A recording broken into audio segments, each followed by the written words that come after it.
वालेकुम आप सबको। तीसरा रोज़ा, तीसरी सहरी और रमज़ान का पहला जुमा बहुत बहुत मुबारक हो।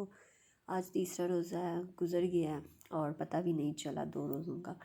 तो यहाँ ये हल्की फुल्की सी सहरी थी। ये जैसे कि मैंने कल आपको दिखाया था, दही हमने जो जमाया था ये वो दही है और इस पे बिल्कुल भी इतना पानी नहीं है जितना आता होता है लोगों के दहियों पे दहियों पे।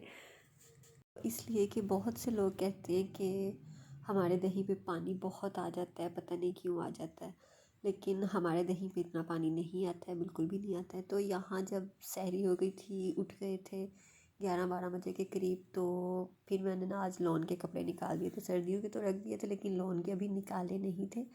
तो आज ये काम किया था, सबसे पहले लॉन के सारे कपड़े निकाल के रख दिए थे। जो इस्त्री करने वाले थे वो अलग कर दिए, अपने अलग, रज़ी के अलग, रामीन के अलग। और ये काम करने के बाद फिर थोड़ी सी सफाई करने वाली थी और बेडशीट भी उतारने वाली थी। तो आज ये मेरी प्यारी सी हेल्पर आ गई थी, तो फिर इसने मेरे साथ सारा काम करवाया। ये होती है, थोड़ा हौसला भी होता है और काम जल्दी हो जाता है।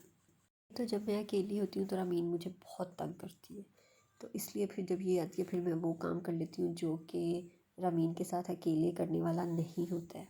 तो यहाँ आज मैं वो बेडशीट बिछाने लगी थी। जब मैं टीचिंग करती थी, मेरी एक कोलीग थी, मेरी बेस्ट फ्रेंड थी टीचर, ये उसने मुझे मेरी बर्थडे पे गिफ्ट की थी।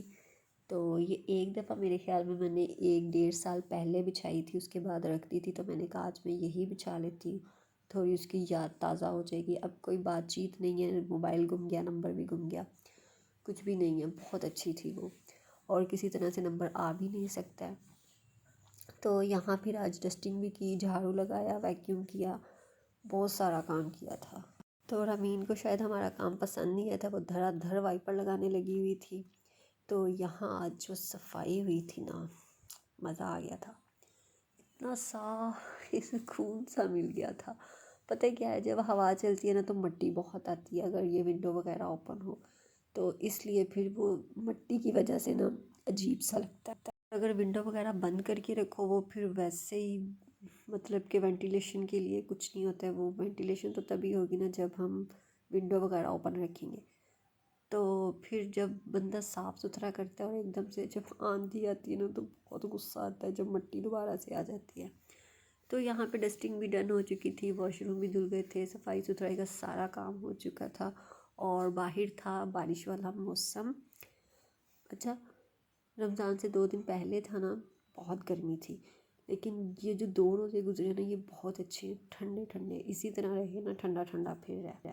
तो यहाँ दरवाजे शरवाजे बंद करके पर्दे आगे करके हम लोग फिर इस साइड पे आ गए थे। इस साइड पे इतनी सफाई नहीं थी, थोड़ी सी थी, क्योंकि ये पहले भी एक दिन हमने धो दिया था। ये सारे कपड़े मैंने रखे हैं इस्त्री करने के लिए। ये जो गठरी सी नज़र आ रही है ना आपको, ये मेरे कपड़ों की है। दूसरे रज़ी के वाइट कपड़े हैं जो नीचे लेके जाने थे और इस्त्री करने थे। तो बस अब हम लोग नीचे जा रहे हैं। नीचे जाके नमाज कुरान पढ़ के, आज जुमा था, सूरह काफ पढ़ने वाली थी, तो वो पढ़ने के बाद फिर इफ्तारी नहीं बंद करो, ऐसे ही आ जाओ। का दिल बिल्कुल भी नहीं कर रहा था कि मैं नीचे जाऊँ, उसे यही था कि अभी ऊपर रहना और खेलना है। लेकिन मैंने कहा यहाँ पे खड़े हो गए, अगर ऊपर रहना तो रहो, मैं जा रही हूँ। आराम रामीन खुद ही नीचे आ गई थी। तो नीचे जाके सबसे पहले रामीन की नाई तो ही कराई थी, तब तक रज़ी भी आ चुके थे। फिर ये दोनों बाप बेटी ऊपर आके सो गए और जब मैं ऊपर आई हूँ ये दोनों ऐसे टुन्न हुए पड़े थे। मेरी बच्ची ने शूज़ भी नहीं उतारे थे, तो फिर इसके शूज़ उतारे और बस फिर ये दोनों, लेकिन रामीन हिल गई थी यहाँ पे। और अगर ये हिल जाए ना फिर बहुत मुश्किल होता है, क्योंकि फिर ये कहती है कि मम्मा गोदी में लेंगी तो सोना। तो फिर मैंने वहीं पे इसका ये शूज़ छोड़ दिया, नहीं उतारा था।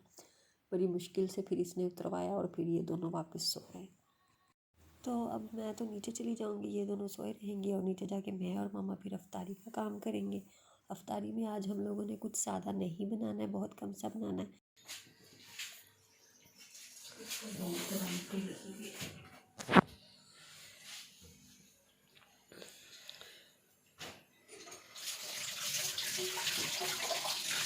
वो लहसुन और वो डाल दिया ना, प्याज दो।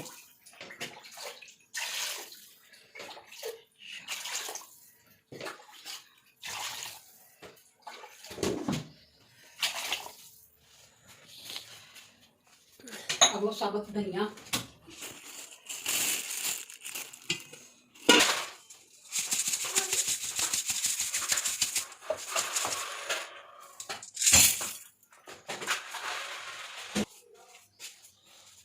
कितना दिखलाना पड़ा है।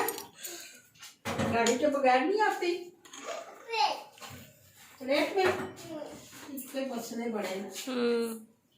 कभी प्लेट, कभी कुछ। अच्छा उधर छोड़, प्लेट में अब नमक भी डाल दिया। नमक भी डाल दिया।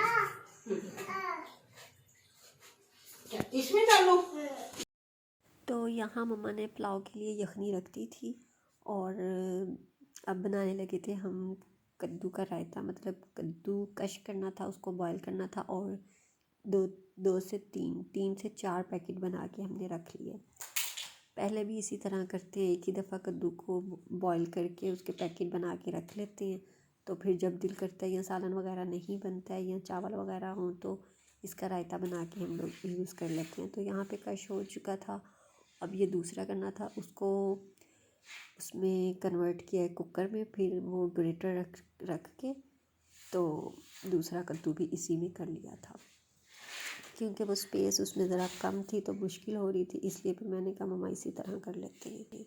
बहुत से लोगों को कद्दू का रायता ना बहुत पसंद होता है। कद्दू का, मेरे जो पापा जी हैं फैसलाबाद में, उनको कद्दू का रायता इतना पसंद है, भले पूरी गर्मी हो इसी से दोपहर में रोटी खाते रहें, इतना पसंद है। और साथ में नमकीन लस्सी, और ये अच्छा भी लगता है और ज़रा हेल्दी डाइट में आ जाता है।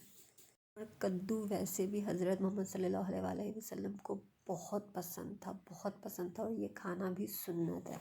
पहले लोग इतना नहीं खाते थे लेकिन अब माशाल्लाह से काफ़ी लोग इसको पसंद करना शुरू हो गए हैं। तो यहाँ मैं आलू कटिंग करी थी, बॉईल कर लिए थे हमने, प्याज वगैरह कटिंग हो चुका था रायते के लिए।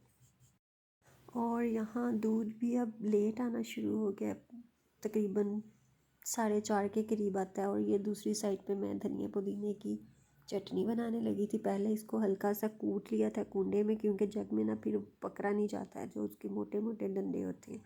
और मैंने जग में नहीं किया था, मैंने फिर स्टिक ब्लेंडर से कर लिया था, इसमें डब्बे में डाल के। ये स्टिक ब्लेंडर का जो अपना गिलास है वो टूट चुका है, तो इसलिए फिर मैं ये यूज़ करती हूँ डब्बा, या कोई भी चीज़ यूज़ कर लेते हैं हिसाब से ना कि किस में कैसे होगा।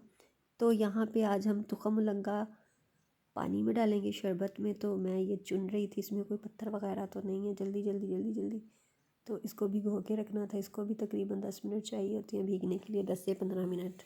और अफ्तारी में आज हम लोगों ने इतना कुछ बनाना भी नहीं था, लेकिन फिर भी टाइम थोड़ा कम था हमारे पास कि जुम्मे का दिन था, तो नफल वगैरह पढ़ने थे, सलातुन तस्बीह पढ़नी थी, तो इसलिए हम लोग थोड़ा लेट हो गए थे किचन में आते आते।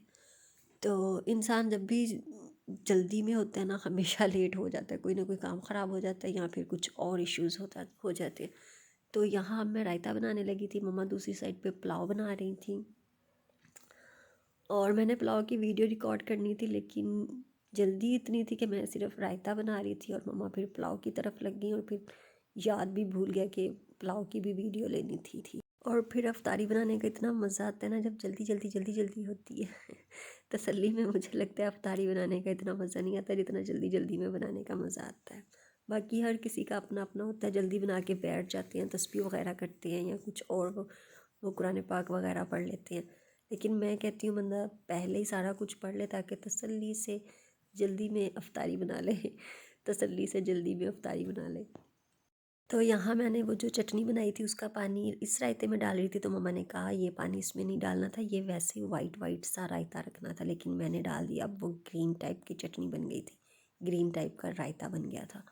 तो यहाँ ये यखनी डाल दी थी, पुलाव भी रेडी हो चुका था, अब बस इसमें वो चावल ऐड करने थे और फिर दम पे लगा देना था। अच्छा, तो आज जब मैं शरबत बनाने लगी थी, मुझे मेरे शादी से पहले के जो दिन थे अपने घर पे, वहाँ अपने बहन भाइयों के साथ, पापा के साथ, वो बहुत याद आए थे। पता नहीं क्यों, हालांकि पहले भी कभी याद आ जाते हैं लेकिन कभी याद आ जाते हैं, बहुत ज़्यादा याद आते हैं।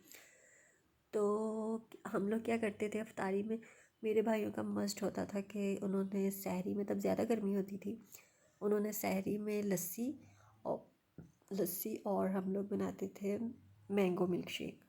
और अफ्तारी में खजूर का मिल्क शेक होता था और ये इसी तरह शरबत होता था रूह अफ़ज़ा, और उसमें डालती थी तुखम मुलंगा, क्योंकि मेरे भाइयों को ये दोनों चीज़ें बहुत पसंद थी। तो अब मैं यहाँ हूँ, मेरी शादी यहाँ हो गई, एक फैसलाबाद में एक चाइना में, तीनों बहन भाई इधर उधर बिखर गए। शादी के बाद बहुत कुछ बदल जाता है, बहुत कुछ बदल जाता है। जो लम्हे हमने पहले, जो दिन टाइम पहले गुजारा होता है वो दोबारा से वापस आ ही नहीं सकता। इंसान सिर्फ उन्हें बैठ के याद कर सकता है, या फिर अब फ़ोन पे रबते हैं, बस वीडियो कॉल कर लें या दूसरी कॉल कर लें। आना जाना अब बस वही, जाएं 1-2 दिन रहें। पहले ज़माने में ऐसे होता था कि फूफो लोग आते थे एक दूसरे के घरों में, तो एक माह 15 दिन 20 दिन रहते थे। अब कोई भी है वो किसी के घर जाता है या तो 1 दिन के लिए या आधे दिन के लिए या ज़्यादा से ज़्यादा 3-4 दिन के लिए। इतनी लाइफ बिजी हो चुकी है सबकी की। तो यहाँ अफ्तारी का टाइम हो चुका था, हम लोग अफ्तारी के लिए बैठ गए थे। रमीन कभी दद्दा के पास जा रही थी, कभी मम्मा के पास और कभी बाबा के पास। तो रज़ी जी ने कहा था कि इसकी ज़्यादा वीडियो यूट्यूब पे मत डाला करो, तो इसलिए फिर मैं उसे वीडियो में दोबारा अफ्तारी में खाते हुए नहीं लेके आई। यहाँ बस अब हमारी अफ्तारी थी, ये हल्की फुल्की सी अफ्तारी है। रायता है, खजूर है, शरबत है, रज़ी के लिए निमकोल है, ये मेरी प्लेट है, ये मेरी बोटी है, ये मेरा रायता है। मैंने अपने रायते में थोड़ी सी 2 3 4 5 6 फुल्कियाँ डाली थी और एक्स्ट्रा सब्ज़ मिर्च डाल के तो तीखी तीखी सी ज़रा रखी थी, मतलब तीखा तीखा सा ज़रा रायता रखा था। तो ये मैं आ गई अफ्तारी करने के बाद, मगरिब की नमाज़ पढ़ने के बाद, दोनों सूरतें, मतलब जो सूरतें मैं पढ़ती हूँ वो पढ़ने के बाद सबसे पहला काम अपने भाई से बात करनी थी, क्योंकि 2 दिन हो गए थे उससे बात नहीं हो रही थी और उसकी याद भी बहुत आ रही थी, उसे देखना था। तो उससे बात करने के बाद फिर हमने चाय वगैरह पीनी थी। तो बस ये था आज का छोटा सा व्लॉग। और तीसरा रोज़ा, तीसरी सहरी, तीसरी अफ्तारी। अगर आप लोगों को अच्छी लगी हो वीडियो तो इसे लाइक कीजिएगा, जाते जाते चैनल को सब्सक्राइब कीजिएगा। मिलते हैं अपनी नेक्स्ट वीडियो में, तब तक के लिए अल्लाह हाफिज़। अपना बहुत सा ख्याल रखिएगा।